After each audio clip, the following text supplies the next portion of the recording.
Ahoy everyone, Tightrope here, and today we're taking a look at the 2.1.5 balance patch for Company of Heroes 3.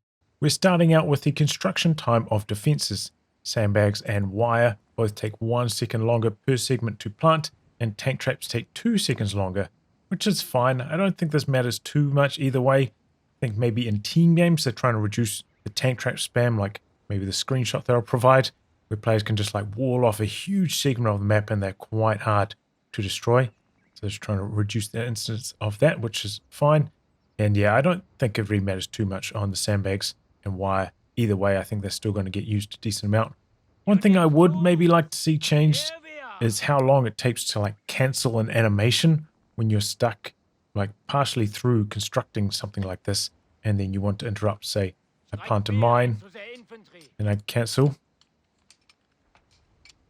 and then my unit, it takes like maybe like close to 4 seconds, so I'm going to do 20. Yeah, like pretty much 4 seconds before my unit starts to move after I give the order to cancel construction, which I think in a game like COH3 that is more focused on responsiveness maybe than some of the other games, that's just not really acceptable. As far as I can tell, you're not taking like the construction penalty.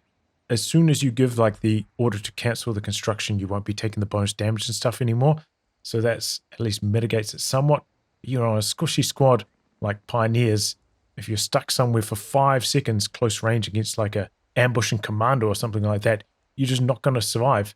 Now it does work slightly differently if you hit retreat, I believe. It seems to go a little bit faster.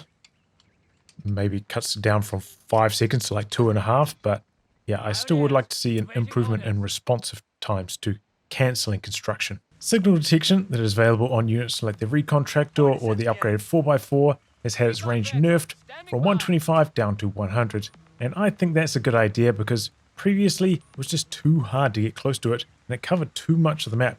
You already see after the nerf at 100 range, it still covers the majority of a 1v1 map from the middle of the map, that is.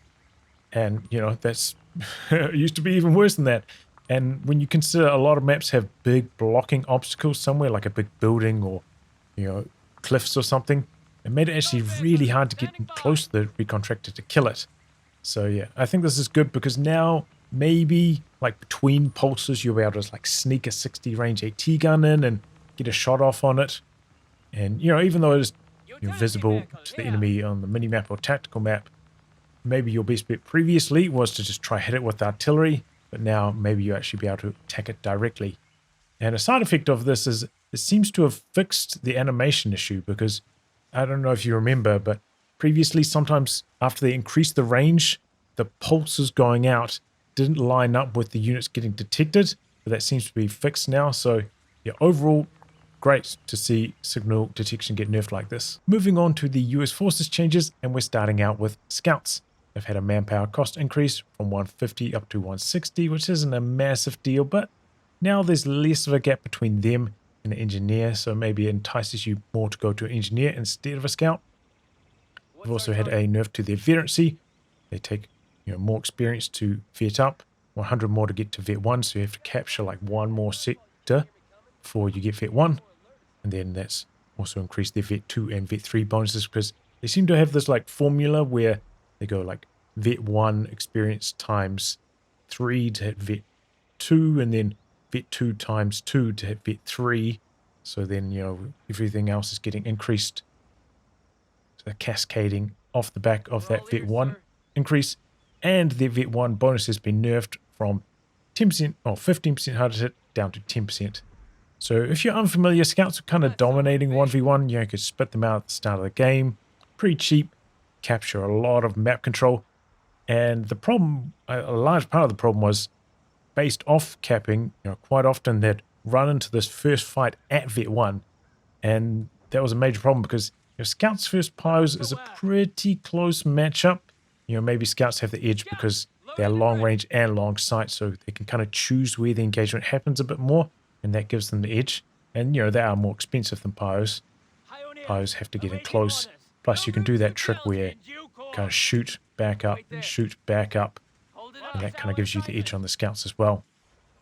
So yeah, the fact that they were coming into the fights Vet 1, like what was previously a pretty even matchup, now with 15% harder to hit, there was a big problem kind of distorting the early game engagements, you know, made them beat Pies quite handily, and even give Panzer Pies a real run for their money. Given that they were quite a lot more expensive, that was a pretty big problem. So yeah, that's why they've been nerfed like this. My idea maybe was a little bit different because I don't really know. Do they need higher vet requirements on vet 2 and vet 3? I'm not sure. But I was thinking maybe when it comes to like capture bonuses, at the moment reverting gives you 50 and capturing gives you 100, but maybe you could flip those numbers so that capturing only gives you 50 and reverting gives you 100, and that way the scouts and stuff would be hitting vet 1 like slower in the early game. And I think, you know, generally capturing is safer because maybe you can force units away with your main army, then send in your capping squad behind that and capture, so you can capture quite safely, whereas reverting's probably quite close to the enemy's lines. So, you know, a fragile capping unit like scouts may be more likely to get wiped by reverting in a dangerous spot. So that was just my idea instead of what they've decided to implement here. Related to that, we have artillery observers in the advanced infantry battle group. They have received a huge number of nerfs in this patch. Starting out with the reinforce, it's gone up to equal the same as pathfinders at 32. I think it maybe used to be the same as scouts at 28. So yeah, bit of a bump there. Also, the upkeep has been nerfed. Used to have like support upkeep, which is like how much manpower they drain while they're taking up population. Used to have 1, now up to 1.5, which is, you know, the same as like mainlines and elites. So they're going to be draining you more manpower. On top of that, the population cost has also been increased from 5 to 6. So yeah, they're really going to be draining your manpower by a lot more if you're building quite a lot of them, especially. But you know, given that pathfinders and artillery observers are basically roughly the same in performance, I think it's probably sensible. You know, these guys do have the Riflemen as an advantage, but these guys have got monitoring beacons. You know, after all those monitor beacon buffs happened, we definitely saw a lot more artillery observers. So overall, I think this is heading in the right direction because AD observer spam was too strong. On top of all of that, there's also been some nerfs to Pathfinder and AD observer veterancy. They've also got 5% hard to hit removed from Vet 1, same as scouts, and then 5% removed from their weapon accuracy at Vet 2 as well. So a couple nerfs to their Vet on top of everything else. If you have a look at COH3 stats comparing Pathfinders and artillery observers, you'll see there actually is a bit of a DPS difference at long range. And I think that's because maybe one of the Pathfinder models still uses the Scout Grand instead of the Pathfinder Grand, which has worse long-range accuracy. And I don't know if that's intentional or not. I imagine it's the model that carries like the radio pack. He's maybe got the wrong equipment. Riflemen have received a slight buff to their veterancy gain. Now they'll vet up slightly faster. Comparing this to Grenadiers, they're down at 750, so Riflemen hard to vet up, but they will be doing more damage. But Palm Greens actually do take more to vet up than Riflemen, which is kind of interesting. As for this, you know, Riflemen, there's been a lot of complaints that they're not performing very well. I feel like, you know, they haven't really changed, but a lot of the game has been changing around them. For instance, on the DAC side, Assault Disembark Assault Greens have been like really popular lately, and Riflemen don't have very good tools to deal with that. Like, how are you going to stop a Combat Halftrack's 250? Like, throw 3 anti-tank grenades at it? Like, this is just not very realistic. And then once they have Assault Disembark, just run all over you and stomp you. Assault Greens are getting nerfed, like the duration of this is getting reduced, but I don't think that's going to change too much. Then, like, Crowd gaining vet from capturing territory, which means the vet 1 debuff comes online quite a lot earlier, and that makes it hard for Riflemen. Against Wehrmacht, you know, infantry officers' quarters comes online earlier, which makes it harder for Riflemen. P-Greens have been receiving a lot of vet bonuses, so even if you try to, like, scale your Riflemen, they'll still be struggling against P-Greens. And, like, the 221's been seeing a lot more use recently, which can apply quite a lot of bleed to Riflemen before like a Greyhound or something can arrive to counter it. So yeah, Riflemen kind of be getting squeezed from all angles. You know, their performance hasn't really changed, but everybody else's has. More of a bug fix this one, but the 4x4 has Vet 2 and Vet 3 experience requirements reduced. Bazooka teams have received 2 nerfs in this patch. They now require a decent amount more experience to vet up, and their steady fire passive now takes twice as long to kick in. So it used to be 3.5 seconds before they got the range bonus from this. Now it is 7 seconds. So it's a pretty huge nerf to this. They're going to be out of range for a lot more fights now. Used to be the case when, you know, you're fighting a tank. Sometimes you'd have a toss-up like, okay, do I chase forwards while the bazookas are reloading so that I stay in range for a second volley? Do I just sit still, wait for the steady fire bonus to kick in, and then get another volley off that way? But now you have to chase while reloading because, yeah, 7 seconds is a super long time. One thing I was a little bit curious about, though, like chucking them inside of a building, garrison, you see, like the timer for that disappears. So you don't really know exactly when it's going to kick in. Here it is now. So maybe it'd be nice if it was easy to see the steady fire bonus in garrisons, because it kind of disappears, you see, like partway through as they're jumping in. The M3 Halftrack has received 2 nerfs this patch. To its health, gone down from 320 to 300, and to its frontal armor from 10 to 7.5. This applies to the medic variant. The armor change applies to the assault carriers, already got a 20 health nerf in the previous patch, but not applying to these. These still have the same amount of health width. Does make it a bit confusing, if I'm honest, but that's what they've decided to do. I'm not sure if there's like any breakpoint they're specifically trying to target with this health reduction. Maybe they'll die to Panzerjägers a little bit easier, I'm not sure. Meanwhile, you know, comparing it to some of the competition, 251 still has 320 health, more front and side armor. CMP truck has more front armor, less sides and rear, less health overall, so it's kind of a little bit closer to that in terms of performance. And of course, you know, the DAC truck is way more fragile. Sticking with the half-tracks, we have the 75mm variant of the M3 also getting nerfed in this patch. It's had a pen reduction at mid and long range, and it's also had a cost increase by 15 munitions and takes 10 seconds longer to complete the upgrade. So yeah, now it's the same cost as the quad, which I think is probably fair enough. As for taking 10 seconds longer, that can feel pretty painful if you're getting pumped by a flak feeling and you really need to complete that upgrade. The extra 10 seconds could feel like an eternity. So we'll have to see how US forces get on, because this is one of the units kind of being like carrying them a bit in the team game, so it getting nerfed is definitely going to hurt them. The Mortar Pit has received a nerf to its armor, going down from 5 to 3, which was an unexpected change for me, but I watched the developer stream and they say that, you know, since the mortars had their shell travel times buffed, a few of them have been overperforming, and this is how they wanted to reduce the power of the Mortar Pit by making it easier to kill with small arms. So we're going to see how fast some Pigrins can kill it here in close quarters. Now, I mean, they're chewing through it all right, but it's not going to be like a crazy fast kill. I was actually expecting it to die a bit faster than this, but I think maybe because in COH3, like, accuracy values are higher, the high target size of the Mortar Pit means that it doesn't actually end up taking that much more damage from like SMGs and assault rifles. Head to COH2. I think you have to be careful about nerfing the Mortar Pit because US Forces doesn't have many artillery options, so you need the Mortar Pit not just to be viable, but to be good to try and like make up for that hole. Paratroopers have been buffed. They've had their experience requirements to vet up reduced by quite a lot, kind of bringing them more from like an elite down to more mainline experience requirements. So that's pretty good for them. Also at Vet 2, they've had their rate of fire bonus increased by 5%, and apparently now their rate of fire bonus applies to their full firing cycle. Like from the developer stream, my understanding was that previously it was only giving them a cooldown and reload bonus, but now it will apply to other things like aim times and wind downs as well. So, you know, given they've got a rate of fire bonus at Vet 2 and Vet 3, it could actually make them quite strong. And I thought Paratroopers were already pretty solid before this, so that's kind of interesting. One thing I would like to see applied to Paratroopers, though, is once they get the bazooka upgrade, please get like a focus vehicles button. Like, they've got hold fire, that's okay, but focus vehicles required when they upgrade bazookas, because bazookas do like almost nothing to infantry. Always never worthwhile having them shoot at infantry, so definitely need a focus vehicles button. I want to do a test, see how, you know, Vet 3 Paratroopers with these new rate of fire buffs and whatnot go against Stosstruppen at, you know, reasonably long range. LMG on LMG action here.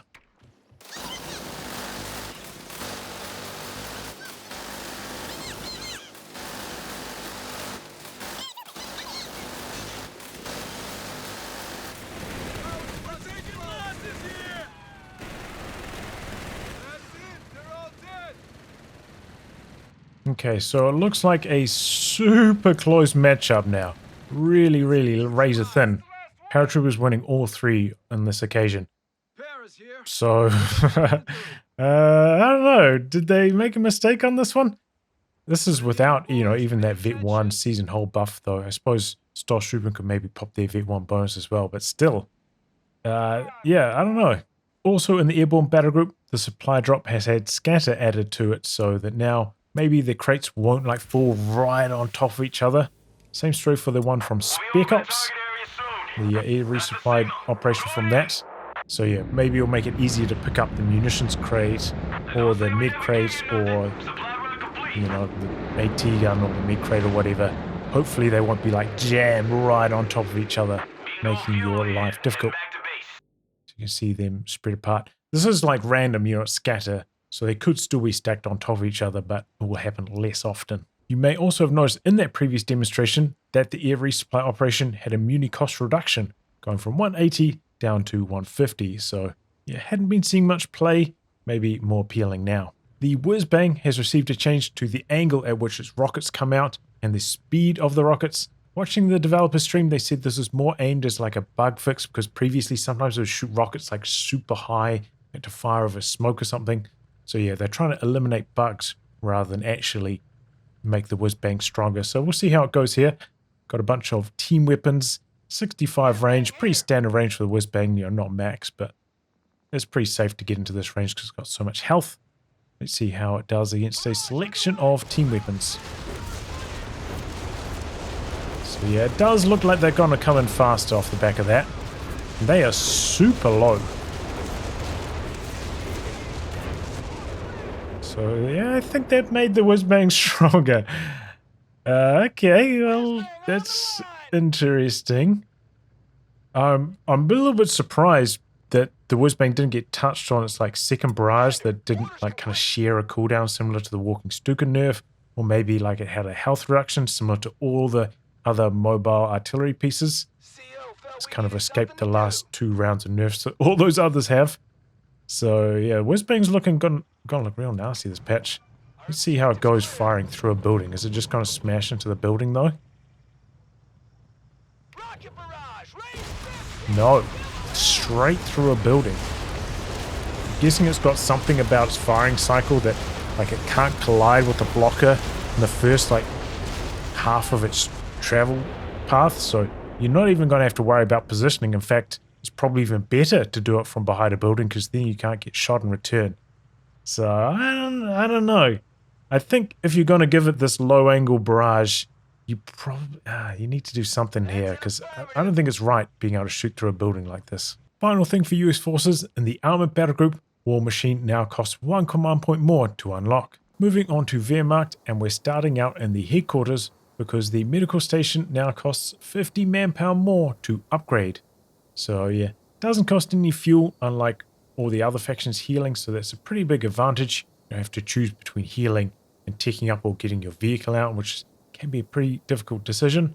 So it's definitely an edge it has, and it's on your headquarters structure, so it won't die to a base inspection because it's got 3,000 health, unlike like a med truck or a med 10, which are pretty susceptible to getting killed either from vehicle driving in or just from artillery. As you guys know, I was always more of a fan of building a bunker and getting the medic upgrade on it, just so you get the casualty clearing function, but this does have its advantages. It doesn't tie up your engineers or pioneers having to construct it, and the upgrade itself does take quite a while as well. So yeah, there was certainly a timing attack where this was quite strong, and now it's been nerfed. The Kettenkrad has had a build time reduction, going down from 30 to 20 seconds. They say they're trying to make it a more appealing option compared to Pioneers, which have a 12-second build time only, so they were also a pretty good option for rapidly capping the map. So now the Kettenkrad's back on the menu, and this might give you more of a chance to do some capping before something like a 4x4 arrives to spoil your fun. Grenadiers have also had their veterancy requirements reduced in this patch. There they are compared to like a Tommy at 900, and Bersaglieri all the way at 1025. So yeah, they're the lowest of all the main lines to vet up, which is probably fair enough because they also kind of like the weakest generally. The 221 had received a lot of buffs recently, but in this patch it's getting nerfed. First off, its radio antenna has gone up in cost by 15 munitions. Not a big deal, I still think it will be worth getting. Its Panzer has come down in damage, going from 120 damage per shot to 110. So that makes a big difference in the opposing light vehicle matchups. Against things like the Humber, you won't be able to two-hit it anymore.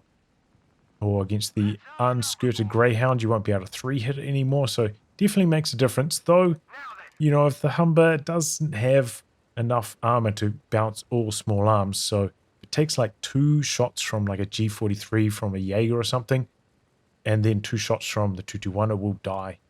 So, you know, in the complete head-to-head, it won't die into 2 hits, but maybe in like realistic scenarios, it will have taken some like chip damage from some other small arms, and it will end up dying to 2 hits. Though we'll see how they go in this head-to-head here. We'll make the Humber an enemy and see who wins the fight straight on.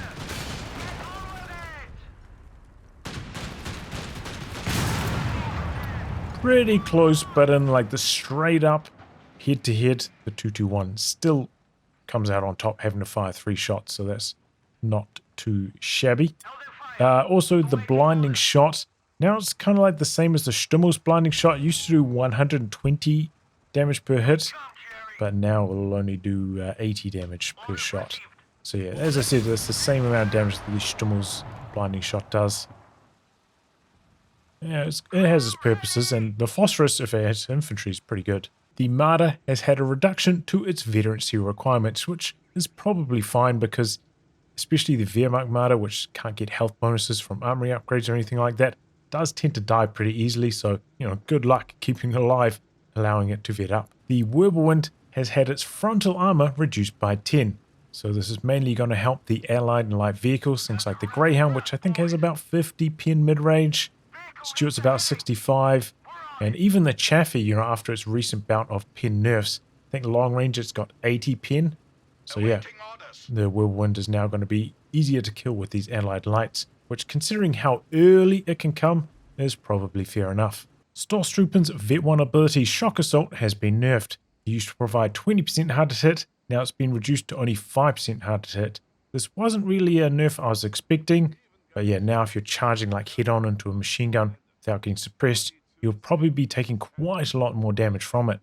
The Panzer IV has been buffed, it now has more penetration at mid and long range. The Panzer IV kind of reminded me a bit of Riflemen in this regard, where it hadn't been buffed for quite some time, whereas a lot of its competitors had, so it kind of fallen behind, such as like the Sherman 76mm upgrade being so much more accessible now. And speaking of the Sherman, you know, it does have pretty high frontal armor, so the extra penetration on the P4 is definitely going to help in that matchup. Moving on to Fallshrim Pioneers, and they've received a similar change to Paratroopers. Their Vet 2 rate of fire bonus now applies to their full firing cycle, so that is a buff, should be firing faster after this change. And I wanted to do a comparison here, Vet 2 versus Vet 0, so you can see like what kind of difference this will be making. Because I think, yeah, it will probably make the most impact on the grenade launcher, I think. And that definitely looks like a decent chunk faster. Fallshrimjager have received a number of buffs in this patch. They cost 20 manpower less to call in the first place. The reinforced cost has come down by 4 manpower per model, so pretty big buff there.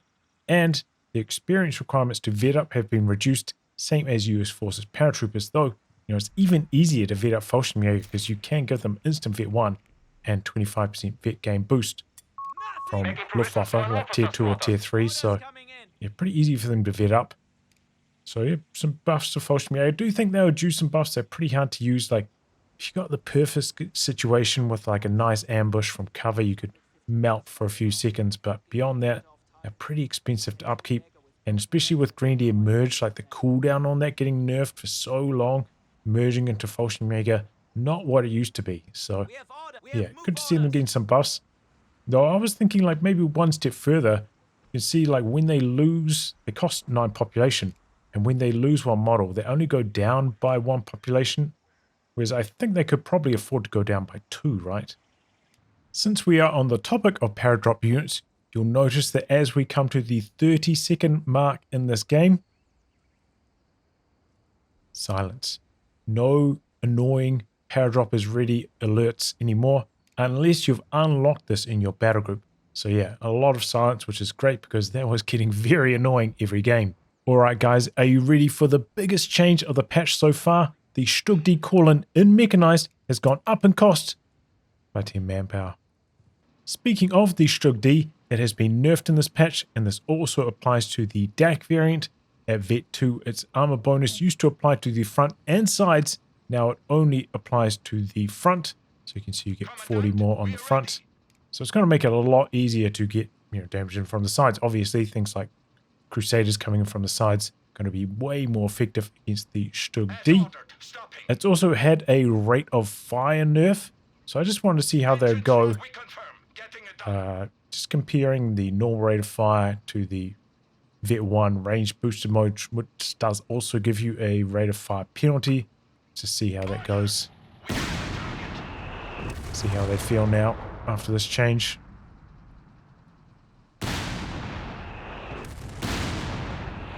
Okay, that actually doesn't feel too bad on this. I'm surprised by how much it didn't feel too bad for a 50% penalty. In the Breakthrough battle group, the Breakthrough ability itself has been nerfed. It now costs 20 munitions more to use, and its duration is 15 seconds shorter. I do think it was probably due a nerf, like in 1v1s, you'd sweep up the map continuously, time and time again. Really hard to recover from that kind of pressure. But I'm a little bit surprised they got like such a big double whammy there. But this patch has been worked on by Fergie and Dumais, so I think they'll probably know better than me. Most of the time I played Breakthrough as well, I've been rushing a command tank, so I'm not really the best authority on this. Also in the Breakthrough battle group, the Mechanized Assault group has been nerfed. Now it costs the same amount as if you built the two individual components by themselves. So yeah, no discounts on it anymore. The main reason people got this is to get Stosstruppen like quite a lot earlier. But yeah, now it's like doesn't have a cost discount as well, and it's a little bit late for the half-track at this stage by the time you unlock it in terms of command points. So I feel like maybe it's like a good step in terms of balance, but it's a step back in terms of fun. And maybe they should like consider adding some extra ability to the half-track it comes with, just to kind of spice it up, because otherwise I think it's kind of a boring option, and the majority of people are going to choose incendiary bombing, that's for sure. Moving on to the British forces, and we're starting out with the Dingo. It's had its sight range nerfed from 50, which is here, down to 40, which doesn't sound like a big deal on the face of it, but when you consider that machine guns have 45 range, previously the Dingo could always see them, so pretty much never take chip damage from machine guns. But now it's probably going to be running into machine guns more often, and even just small arms. By the time it decelerates, going to run into a squad and then take some chip. So yeah, on top of that, say it's like shooting at one of your squads behind cover. Now you can just like attack move your machine gun forwards. The machine gun will set up at max range and maybe get a burst or two off on the Dingo before it backs away, whereas previously it would always see that kind of attack coming, so it'd never take damage. So it's definitely going to make a pretty big difference, and even just like the vision advantage factor, also like scouting for other units. Playing against a good player who's got a vision advantage of you is a real pain. But you also get that vision back through veterancy. At Vet 2, now you get +5 vision range, and at Vet 3, used to get +5, but now it's gone up to +10 vision and detection range. So you get it all back if you manage to get the Dingo back to Vet 3. So you go. The Vickers build time has been reduced by 5 seconds, so just a slight buff to it there. Over the last year and a half or so, we've seen quite a lot of those early game units have their build times reduced, so now it's the Vickers' turn. The Bishop has received a couple of buffs in this patch after receiving a lot of nerfs recently. First off to its rate of fire. Now its reload will always be on the low side, like it used to have like a half-second range on where it could reload, where its reload time would be, but now it's always going to be on the low end, so a slight buff to its rate of fire, and then to its cooldown as well. It's come down by 5 seconds. So yeah, a little bit of a nudge, not too much. I'm still bitterly disappointed that they haven't done anything about its Vet 1, which is now kind of trash after it's got its health reduction. And that also means it kind of needs a new like Vet 3 bonus as well. Bit sad they didn't include that in this patch, because yeah, that really stinks. And I still don't think we'll see the Bishop in 1v1s, because there's just so much to invest into this kind of unit. And it still feels like you kind of need like vehicle training to unlock its full potential. And then if you're going for light vehicle training, you kind of need to pull 2 bishops to make it worthwhile. And you can't really afford 2 bishops in 1v1. So yeah, I expect it to still be a non-starter at ones. The Canadian Shock Battle Group has been the main focus of this patch. The developers say they know it's been good in ones, and it certainly has. Like, since its release, it's always been the top 2, that and Australian Defence. But yeah, kind of falling flat a bit in the bigger team modes. So to try and fix that, what they've done is they've made the buffs that it provides, the attacking spirit, offensive resupply, point assault, or the buff that comes out of the Crocodile when it gets low on health, applied to your teammates' units as well. So we're going to see how that goes. Decapping this point. Got my teammates' units over here. I got the healing buff on the decap. Side note, they did decrease the amount of health this gives. Now it's only 55 health instead of, I think, was it 70? I think it started at 90, maybe went down to 70. Now it's down to 55. So not as much healing. But yeah, now it applies to your teammates' units as well. So it's pretty good. I think ultimately, you know, why this was so good in 1v1s is that it kind of forced your opponent to always have to fight you 2-on-1, because you tried to fight 1-on-1 and they had this heal buff. You just couldn't fight the fight. And then if you're constantly setting up 2-on-1s to try win fights, then you lose on map control. So that's a large part of the reason why it was so dominant ones. On top of the fact that you could delay your healing, so you could just push out a lot more units in the early game. But yeah, there's the buff. What I wanted to do now is to reset my battle group. And then select this. And then change over to this. And then come over here and decap the point with my teammate instead of me. So now we're on the free munitions, free abilities instead. So you can see at the moment my grenade as the Rangers costs 25. And then I can trigger this by myself. I don't need the Brit player nearby to trigger it for me. So this is giving you some major value. You can just trigger it for all your teammates. And look at this. The weapon crates are cheaper too now. So you can drop some like cheap weapon crates. And this could be kind of good on the Canadians, right? They usually have weapon slots free. They've only got like a Pier or something. Now they might be able to pick up a bazooka or a flamethrower or something. So there's going to be a lot of synergy between Canadians and Rangers after this change with that free or cheaper weapon crate drop. Incendiary Munitions has gone up in command point cost from 1 up to 2. And I think this is fair because it's kind of been carrying the battle group up until now. Just makes your grenades so much more lethal.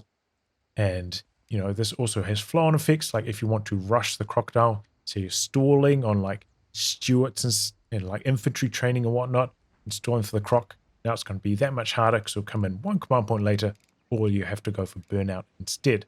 So yeah, I'm on board with that. In fact, I think it maybe could have done with even more nerfs, except for the next change to Pyrotechnics. They've like decreased the debuffs it gives to units, and apparently it used to be bugged so that it could apply like its debuffs to a unit 3 times, which I think you could see in game, right? Like the amount it was slowing down a unit when they were getting hit by like the Crocodile's flamethrower, for instance, was so much. It just didn't make sense, like the numbers that it was demonstrating on the screen versus what you could see in game. So yeah, they've fixed that now apparently. So, you know, if you're getting hit by incendiary munitions, you'll be able to run out of it faster because the Pyrotechnics is not going to be like stacking up those debuffs. So I wanted to try out Pyrotechnics for myself on the Crocodile because I think a large part of its effectiveness was that, you know, squads would get hit by its flamethrower, then they wouldn't be able to move away from it. So they just had to retreat. So if this is getting like massively nerfed compared to its previous performance, then it's going to make the Crocodile way worse against infantry. And it was kind of already struggling in team games before this. So let's see how we go. We're going to have a race. These 2 squads are going to be running. The Croc's going to be chasing. Let's see how fast they get there. They both start at the same start point. But they haven't fixed it. Look at that. Whenever they're getting hit by the flamethrower, it's clearly applying like multiple stacks. So maybe they fixed it on grenades or something, but they clearly have not fixed it because look, this guy's going to get to basically the end and these guys are still at 50. So if they're only getting slowed down by 25%, like it's saying, or 20% or whatever, then yeah, they've clearly not done it right. The Canadian shock unit themselves have also been buffed in this patch. The 2-inch mortar package, the HE barrage that it gives you has been increased in range by 7.5. So now you can see I can reach the machine gun, but the machine gun can't reach me. So you can kind of comfortably outrange a machine gun with it. So that makes a big difference because like you hear it fire, you think it's a mortar and you're like, oh yeah, whatever, the mortar's firing. But then you're like, oh my god, no, it's Canadian shocks. I'm going to lose my machine gun. So obviously you can see there's still quite a lot of scatter on it. You're not guaranteed to like land the first shell directly on it, but still a nice little buff to the 2-inch. And on the Pit, its ready aim time has been reduced by 1/4 second. And I believe what this means is that you say like you're attacking a tank from max range, its first shot will come out 1/4 second faster. So I think that's still about 1/2 second slower than the Panzer Shrek, so it's still going to feel less responsive, but you know, not like agonizingly slow, because you know, it can sometimes be actually quite hard to get a shot off with the Pit, and it was quite easy to kite it, and this will kind of reduce that now. We're moving over to DAC now, and we're starting out with Mechanized Kompanie. Their tier 2 structure now costs 5 fuel less to construct. They say in the patch notes they want the 8 rad to be able to come out a little bit faster, which is I think fair enough because haven't really been seeing many 8 rads in the last couple patches, so that's fine. Also, like their Marders had a fuel cost increased by 5, so that's not going to be coming out any earlier as a result of this. And your successive ones will be costing more. And of course, the Recon Tractor's detection's been nerfed this patch. Stug D's been nerfed this patch, so I think this is a pretty safe change. In the armory, the Veteran Squad Leader upgrade has come down in cost by 50 manpower, which is probably fine because hasn't been selected very much. In general, DAC infantry heavy builds are not very popular, so not much of a reason to get veteran squad leaders. But at this stage, you might even want to consider it if you've got like 2 assault greens, 2 Panzerjägers, which is pretty common for compositions in the previous patch, just to get the vet gain and the damage reduction, even if you're not going for palm greens, because you have to pay for that extra palm green model. And with the increased reinforced cost we got a few patches ago, that obviously got more expensive. So that kind of like, kind of getting a little bit of that back with this. And it feels like maybe Relic are trying to tweak the economy of DAC a little bit. They've been increasing the cost of some of these call-ins, but now they're maybe decreasing the cost of some of these upgrades to help compensate. So they're kind of tweaking the numbers. On Assault Grenadiers, the Assault Disembark ability has been nerfed.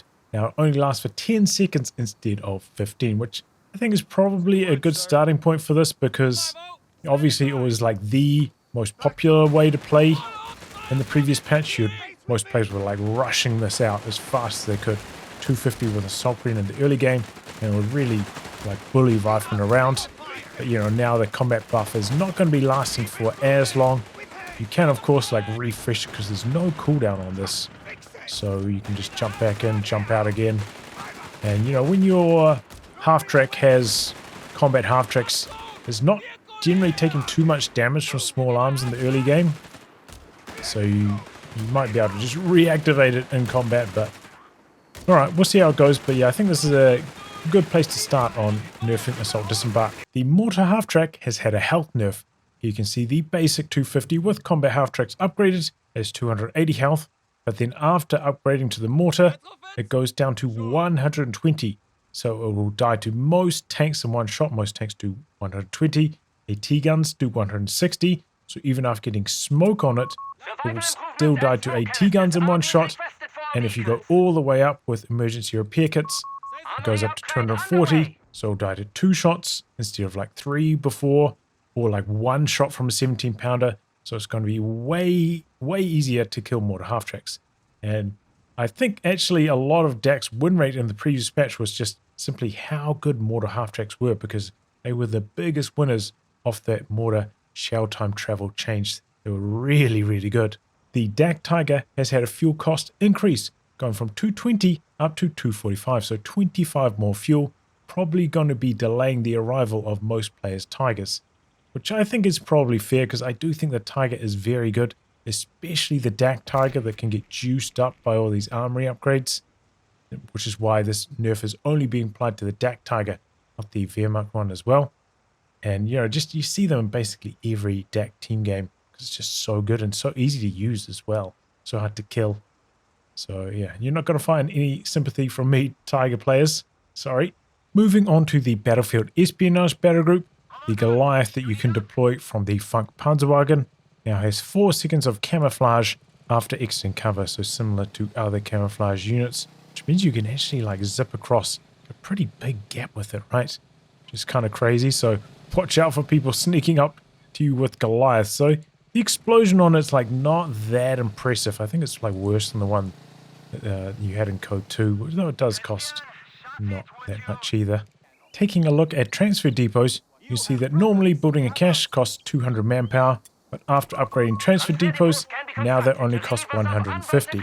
And at this stage, I think it is kind of worthwhile to actually try them out, because previously I didn't think it was that good. 200 manpower in the early games, pretty expensive. You don't generally need the fuel that much as deck. You kind of want the extra units. And the cooldown on the transfer is so long. Like, you know, to try and get your manpower back from it would take, you know, quite a lot of time.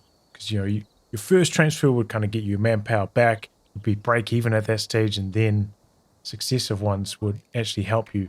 And that just didn't really feel like we get the payoff that easily. But at this stage for 150, I think it could like change my opinion. I'm definitely going to try transfer depots again after this. And watching Relic stream, they said they wanted to make more changes to Battlefield Espionage because they know its win rate is not very good at the moment, but they just couldn't fit it into this patch. So look out for more changes to this in the future. And the final unit in the patch notes are Bersaglieri. They've had their out of combat speed bonus nerfed. Used to be 40%, now it's only 30%, which is, you know, still pretty fast. So I think they'll be alright. Bersaglieri have been a very popular option in 1v1s just because you get off to such a strong start with them. You can call one in straight away and then they can run around, cap the map quickly, or they can run to the enemy side of the map and make it really hard for them to capture because you're at that stage of the game, they're pretty strong. You know, they might be matching up against something like a scout or royal engineer, and they do pretty well, especially if they're fighting from cover. That can really disrupt your enemy, like capping. Like the enemy could spawn a Bersaglieri, run straight down here, say capture this, and then run over here, and then they're already fighting me from here. Then they might get behind this heavy cover, and then on this map, like good luck. You know, you can secure this 5 fuel pretty easily, but these are going to fight you hard for them, and this is really hard to connect, so it can really disrupt your early game. And now that's going to be a little bit worse because the speed buff is worse, so I'm on board with this.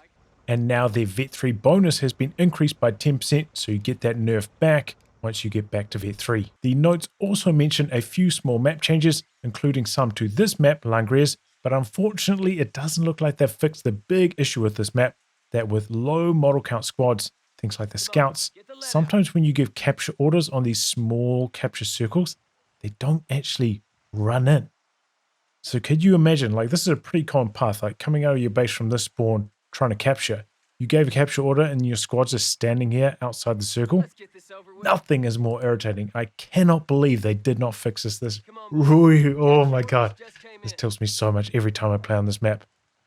So it's a pretty small patch overall, but definitely a welcome one because the game was maybe getting a little bit stale. So this will freshen things up a bit, especially for those of us who play the game a lot. And the thing that I like is the patch frequency we've had since the Fire and Steel DLC never feels like we've been stuck on one patch for too long. And I think it's good for Relic as well because now they get a chance to look at these balance changes in isolation, figure out if they're good before we get all the confounding factors of the new DLC, which will be arriving, I think maybe in November. I don't know, they're pretty cagey about when they said the DLC is coming out, which I imagine they're working pretty hard on. So it's also nice for them to carve out some time to push out a patch like this. Thank you to all of my Patreon backers, and if you like this video, I hope you consider coming on board.